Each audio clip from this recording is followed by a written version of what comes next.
Self inductance और mutual inductance, दो तरीके की इंडक्टेंस हमें पढ़नी है। पहले हम देख लेते हैं म्यूचुअल इंडक्टेंस क्या होती है। म्यूचुअल मतलब दो चीज़ों के बीच में। तो हमारे पास दो कॉइल हैं, लेट्स से ये है हमारी कॉइल नंबर 1, ये है हमारी कॉइल नंबर 2।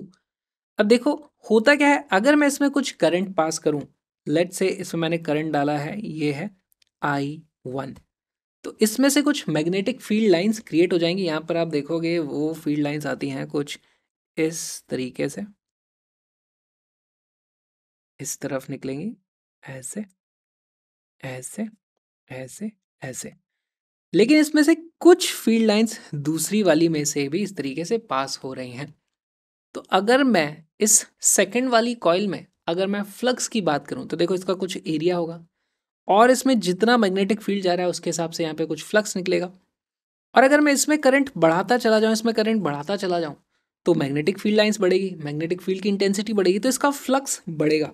तो यहाँ पे हमें एक चीज़ समझ में आ जाती है कि ये जो फ्लक्स ऑफ 2 है वो एक्चुअली प्रोपोर्शनल आ रहा है करंट ऑफ 1 के, है ना। दोनों कॉइल में म्यूचुअली कुछ रिलेशन हमें दिख रहा है और इसी को हम एक रिलेशन दे देते हैं, phi of 2 is equal to M into I1। यहाँ पे ये एम जो हो जाता है वो होता है हमारा म्यूचुअल इंडक्टेंस। और ये जो m होती है वो एक पेयर के लिए सेम होती है ना। तो अगर मैंने लिखा है phi 2 is equal to M times I1, similarly मैं लिख सकता हूँ phi 1 is equal to M times I2। तो म्यूचुअल इंडक्टेंस में इसका भी आपको ध्यान रखना है, ऐसा नहीं है इससे इन दोनों का अलग म्यूचुअल इंडक्टेंस आएगा, इसका इस पे देखोगे तो अलग आएगा, वो एक कुछ फिक्स वैल्यू आ जाती है। अच्छा, इसकी यूनिट होती है कुछ, इसकी यूनिट जो होती है वो होती है हेनरी, HENRY। और आप इसको ध्यान से देखोगे तो ये होता है हमारे पास फ्लक्स, फ्लक्स होता है हमारे पास वेबर, ये है हमारे पास करंट एम्पियर। तो हेनरी की वैल्यू आ जाती है, वो आ जाती है वेबर पर एम्पियर। तो इस तरीके से भी आप इसको समझ सकते हो। अब सवाल किस तरीके के आएंगे, आपसे पूछा जाएगा अच्छा इसमें कुछ करंट आ रहा है उसके कारण इसमें हमारे पास थोड़ा सा फ्लक्स है, करंट चेंज होगा तो फ्लक्स चेंज होगा, फ्लक्स चेंज होगा तो इसमें कुछ ईएमएफ आ जाएगा। ईएमएफ कैसे निकालोगे, तो हमें देखो यहाँ पर करना क्या होता है। अगर मैं सेकंड में बात करूँ ईएमएफ इन टू, उसकी वैल्यू हो जाएगी minus of D phi 2 upon D T. Phi 2 यानी इसमें फ्लक्स, इसमें फ्लक्स है इसके करंट के कारण। देखो यहाँ पे मैं लिख सकता हूँ phi 2 is equal to M times I1। अभी जो m एक वैल्यू होती है ना, वो फिक्स्ड वैल्यू होती है, वो ज्योमेट्री पे, मटेरियल पे, इन सब चीज़ों पे डिपेंड करती है, करंट पे नहीं डिपेंड करती है। तो इसीलिए वो करंट पे डिपेंड नहीं करेगी, कांस्टेंट वैल्यू होगी। m इस तरीके से बाहर आ जाएगा, माइनस DI1 अपॉन dt, यहाँ पर मैं इस तरीके से लिख सकता हूँ। तो ये हमें बस ध्यान रखना है।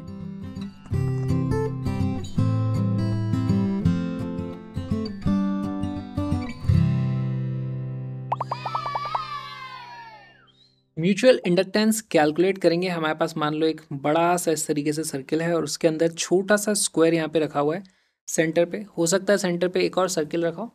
तो यहाँ पे अप्रोच हमारी क्या होती है, हमें मान के चलना होता है कि हमारे पास यहाँ पे एक जो आउटर रेडियस है R2 और एक इसका डायमेंशन होगा A, या फिर वो छोटा रेडियस हो, स्मॉल R1 हो सकता है, कुछ भी चीज़ हो सकती है। यहाँ पे एक चीज़ हम मान के चलते हैं कि R is much much much less than A, जो बाहर वाला डायमेंशन है अंदर वाले डायमेंशन से बहुत बड़ा है। ऐसे केस में क्या होगा, हम यहाँ पर मैग्नेटिक फील्ड को कांस्टेंट मान सकते हैं। यहाँ पे हमारे पास कुछ मैग्नेटिक फील्ड आ जाएगा B, अगर इसमें कोई करंट है I तो क्या मैं मैग्नेटिक फील्ड लिख सकता हूँ, magnetic field is equal to mu naught I upon 2R2, है ना। इसको अभी खाली R ही लिख देते हैं, R2 नहीं लिखेंगे हम, सिर्फ इसको लिख देंगे R। अब सवाल ये उठता है कि यहाँ पर इसमें है मेरे पास नंबर ऑफ टर्न्स 1, इसमें मेरे पास नंबर ऑफ टर्न्स 2। तो अगर इसमें नंबर ऑफ टर्न्स N1 है तो मैग्नेटिक फील्ड भी हो जाएगा N1 टाइम्स मल्टीप्लाई। ठीक, यहाँ पर मैग्नेटिक फील्ड आ गया। मुझे पता करना है फ्लक्स की वैल्यू कितनी है।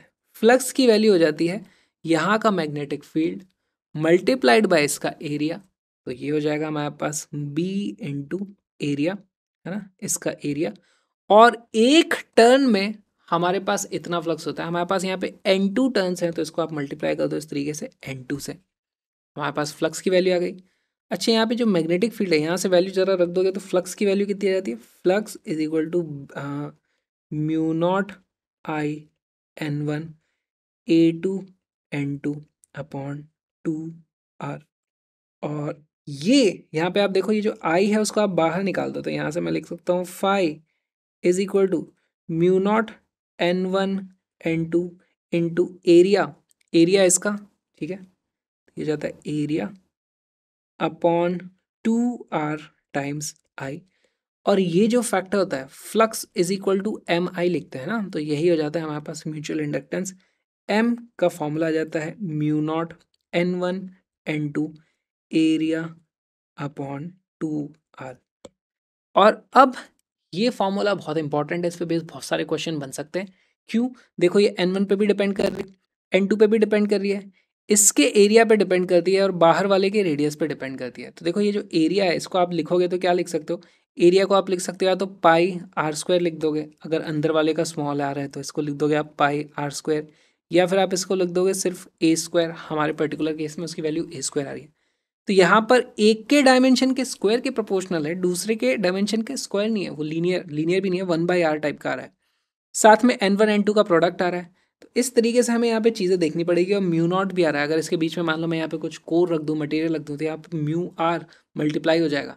तो इतने सारी चीज़ों के साथ इसका वेरिएशन है, तो बहुत सारे सवाल बन सकते हैं। बाहर वाली की हमने डबल कर दिए, इसके भी डबल कर दिए, इसका डायमेंशन 2 टाइम्स कर दिया, इसका डायमेंशन हाफ कर दिया, बताओ म्यूचुअल इंडक्टेंस में कितने फैक्टर का चेंज आ जाएगा। उस तरीके के बहुत सारे सवाल यहाँ पे बनने का स्कोप है, इसीलिए बहुत इंपॉर्टेंट हो जाता है। यहाँ पे हम लिख देंगे M is proportional to N1 N2, M is proportional to mu naught, and M is proportional to area upon R outer, area of inner upon R outer.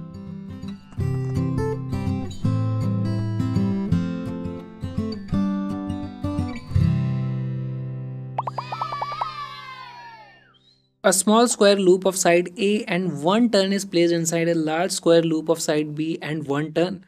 The two loops are coplanar with their centers coinciding. If current I is passed in the square loop of side B, then the coefficient of mutual inductance between the two loops is. तो पहली बात तो current से independent होता है हमारे पास coefficient, लेकिन इसको सॉल्व किस तरीके से करोगे, तो देखो यहाँ पे हमें क्या करना रहेगा, आपको इस तरीके से एक स्क्वायर बनाना है जो हमारे पास आउटर स्क्वायर है, और एक आपके पास इनर स्क्वायर इस तरीके से होगा, और ये रखा हुआ इसके सेंटर पे। तो यहाँ पर आपको इसके कारण कुछ मैग्नेटिक फील्ड आएगा, इसके कारण कुछ मैग्नेटिक फील्ड आएगा, सभी के कारण कुछ मैग्नेटिक फील्ड आएगा, और आप देखोगे सारे के सारे मैग्नेटिक फील्ड ना कंस्ट्रक्टिव होंगे वो, है ना, इस तरीके से ये आई, इसमें आई। तो आप इसमें मैग्नेटिक फील्ड यहाँ का निकालो, फिर इसके एरिया से मल्टीप्लाई करके फ्लक्स निकालो, और फिर आपको पता चल जाएगा हमारे पास म्यूचुअल इंडक्टेंस कितनी है। बहुत अच्छा ये सवाल है, वीडियो को पॉज करो, क्वेश्चन को सॉल्व करो।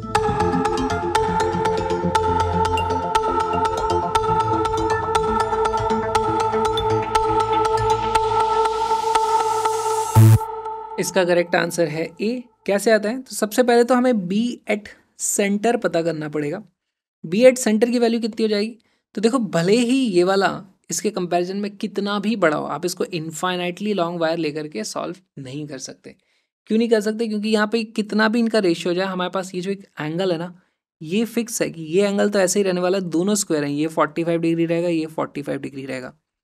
तो हमारे पास mu not I upon 4πd, D क्या होता है, ये वाला डिस्टेंस होता है। अच्छा ये वाला डिस्टेंस हमारे पास टोटल कितना है, ये है b, तो ये वाला डिस्टेंस कितना हो जाता है b/2। तो पहली गलती तो यही हो जाती है हमसे, तो लिखना पड़ेगा मुझे b/2 multiplied by sine of 45 plus sine of 45, ठीक है, sine of θ1 plus sine of θ2। तो ये फॉर्मूले हम देख चुके थे।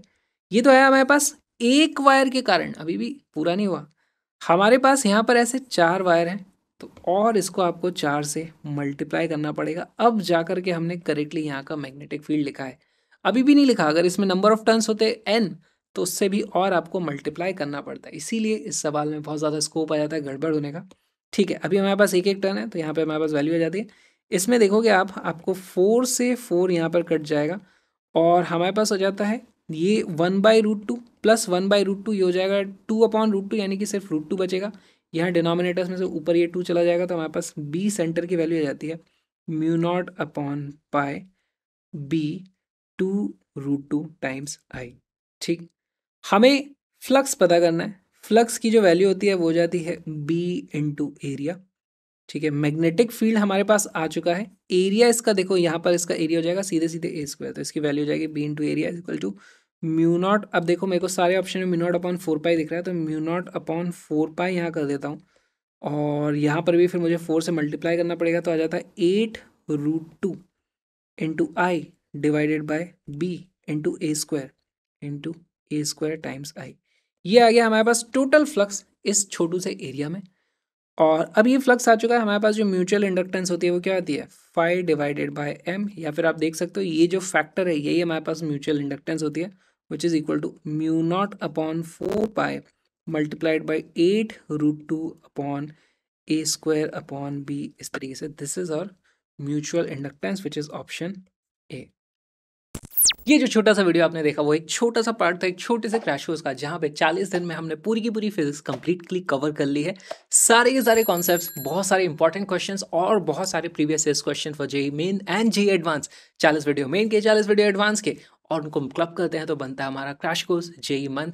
Link is in the description, उसको जरूर चेकआउट करना। और साथ में व्लॉगिंग चैनल को भी सब्सक्राइब कर लो, क्योंकि मैं जा रहा हूँ ऑल इंडिया रोड ट्रिप पर, साथ में व्लॉगिंग करेंगे, तो उसको भी ज़रूर देखना। हम मिलेंगे जल्दी ही।